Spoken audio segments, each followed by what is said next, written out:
Mesdames et messieurs, bonjour et bienvenue sur notre chaîne YouTube. Avant de commencer, abonnez-vous et cliquez sur la cloche de notification pour ne rien rater. Bonjour, bonsoir mesdames, messieurs et bienvenue dans cette nouvelle vidéo. Aujourd'hui, nous allons encore parler de la République centrafricaine pour essayer de réorienter le tir. Nous disons un salut particulier à tous nos abonnés, surtout les anciens qui nous suivent depuis un bon bout de temps. Nous leur disons merci pour leurs commentaires et pour les nouveaux, nous leur souhaitons un bon accueil.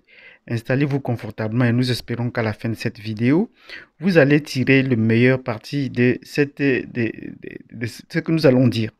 Donc, de ce pas, je m'en vais essayer d'apporter des réponses aux questions qui ont été posées au cours de cette vidéo ou des contradictions qui ont été soulevées. Et à tout cela, j'ai dit encore une fois de plus merci parce que cela contribue à galvaniser notre page, à galvaniser les abonnés et surtout à nourrir les échanges, ce que j'ai toujours souhaité. Et je souhaite que les échanges aillent de l'avant.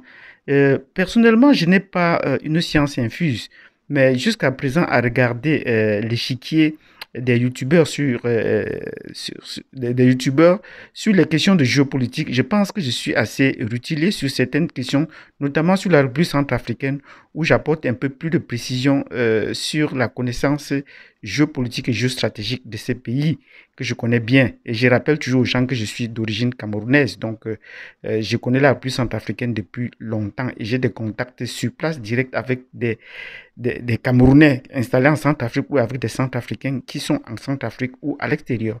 Donc, de ce pas, je vais dire à mes anciens abonnés qui se reconnaissent, même s'ils n'ont pas de nom, ils ont des pseudonymes, que lorsqu'on parle quelle est la priorité, qu'est-ce qu'on pose la question, quelle est la priorité de la République centrafricaine aujourd'hui? C'est l'état actuel. Nous ne sommes pas dans les prévisions, c'est l'état actuel de la République centrafricaine. Et il y a deux éléments qui sont en train de tarauder l'esprit de nos abonnés. C'est quoi? C'est la sortie du franc CFA. Et nous avons posé déjà, est-ce que la sortie du franc CFA peut résoudre le problème de la Centrafrique aujourd'hui et maintenant? Et ma réponse à ce sujet a été bien claire. J'ai dit la sortie de franc CFA n'est pas la priorité parce que la sécurisation du pays est ce qui préoccupe le plus. Et même lorsqu'on regarde le contexte actuel de ce que Touadéra a fait, nous ne sommes pas en bonne position de donner des leçons vu les pratiques ou les actions qu'il a déjà eu à mener sans faire trop de bruit. Donc, cessons d'entrer dans les discours politiques inutiles ou les débats qui ne vont pas nous amener loin. Touadéra ne parle pas beaucoup, mais il agit.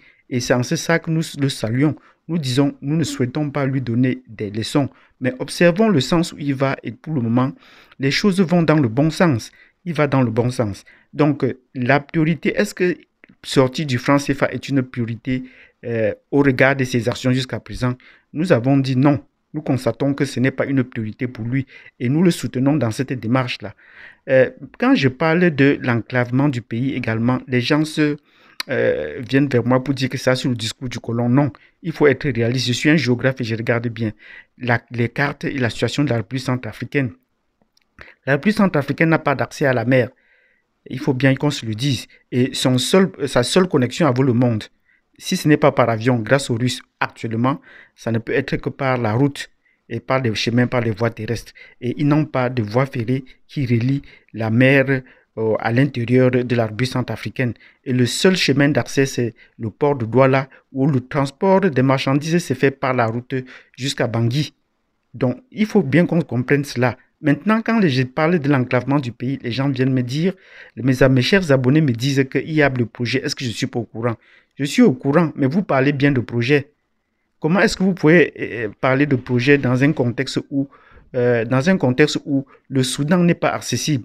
La frontière est de la République centrafricaine n'est pas accessible et n'est pas contrôlable, n'est pas maîtrisable.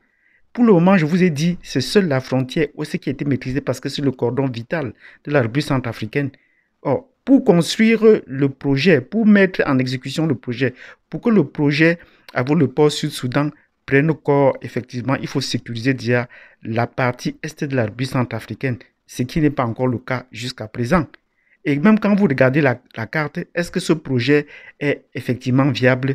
Regardez les cartes. Il serait plus court d'aller de la République centrafricaine vers le port de Mombasa que d'aller vers le port Soudan, vers la mer Rouge. Or, en allant de ce côté-là, le trajet est plus long. Bon, on souhaite, comme c'est un projet, c'est la décision politique qui compte, il peut être réalisé. Ben, pour être plus réaliste, le trajet qui pouvait relier la République centrafricaine, s'il ne peut pas passer par l'ouest, ce serait de se rallier par le Kenya au port de Mombasa. Donc voilà ce que nous disons ici. Donc regardez bien les cartes et regardez bien les distances et dites-nous comment cela peut se faire. Et s'il y avait un moyen peut-être de rendre la voie navigable du fleuve Congo jusqu'à Bangui, ce serait encore une bouée d'oxygène une bouffée d'oxygène pour ce pays. Donc, ne soyons pas toujours dans les projets. Je veux rappeler, quand on parle de projets, en Afrique, il y en a tellement. En Afrique francophone, il y a tellement de projets. Les maquettes, nous sommes vraiment spécialistes des maquettes. On voit les maquettes, mais est-ce que cela se réalise toujours? C'est très difficile. Je vous rappelle qu'en 2011, avant que Kadhafi ne soit assassiné, il y avait le projet de la route, de l'autoroute et des rails reliant Douala à Mombasa avait déjà été signé. Mais où est parti cet argent? Ça reste encore des projets. Les satellites qui devaient être lancés dans les années 2015 n'ont jamais été exécutés. Donc pour le moment, nous sommes réalistes avec la République centrafricaine.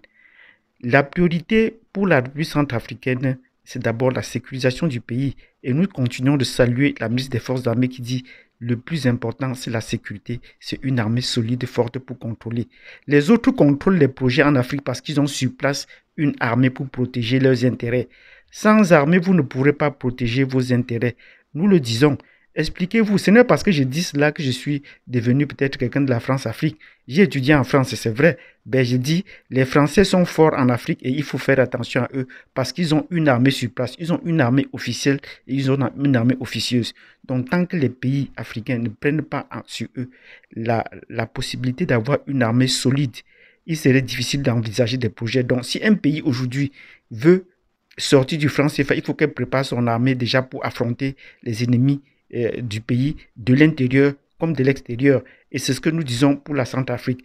Ils sont pour le moment sur le bon chemin et la sortie du franc CFA, pour eux, en Afrique centrale, ne peut pas être une priorité parce qu'il y a des barons, comme je l'ai dit tantôt, dans la zone CEMAC qui ne sont pas prêts à lui faciliter encore la tâche, nous sans parler de la France. Vous avez vu le dernier sommet de la BEA qui s'est tenu au Cameroun de façon virtuelle et quelle était la position? On a renforcé le franc CFA, on a renforcé notre présence dans le franc CFA. Donc, c'est là accouché d'une souris. Nous allons revenir dans une autre vidéo là-dessus pour bien expliquer, pour que les gens comprennent.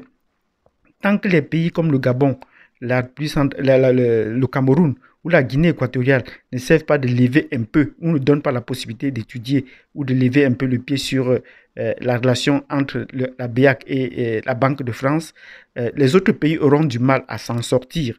Les autres pays auront du mal à s'en sortir. Le Tchad, sous Idriss Déby, a eu cette volonté. Ben, malheureusement, son pétrole doit transiter également par le Cameroun. Donc, il y a des projets. On a pensé un temps, le Tchad a pensé un moment qu'il fallait faire transiter son pétrole par le Tchad.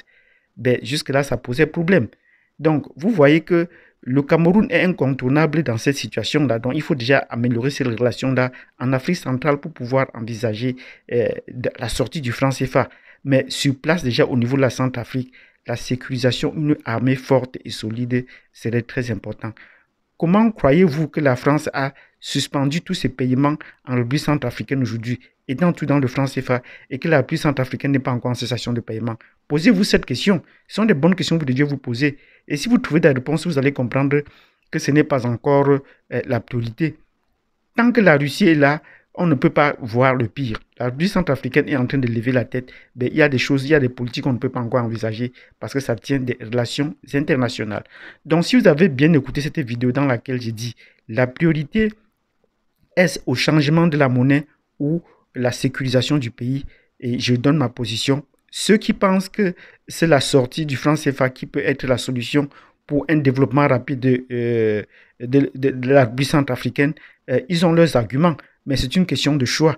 Mais moi, je pense que pour le moment, je suis avec le ministre de la Défense à qui j'ai dit bravo, qui pense qu'il faut renforcer, il faut une armée solide pour pouvoir implémenter, surveiller les projets, qu'ils arrivent à terme et qu'ils soient en sécurité.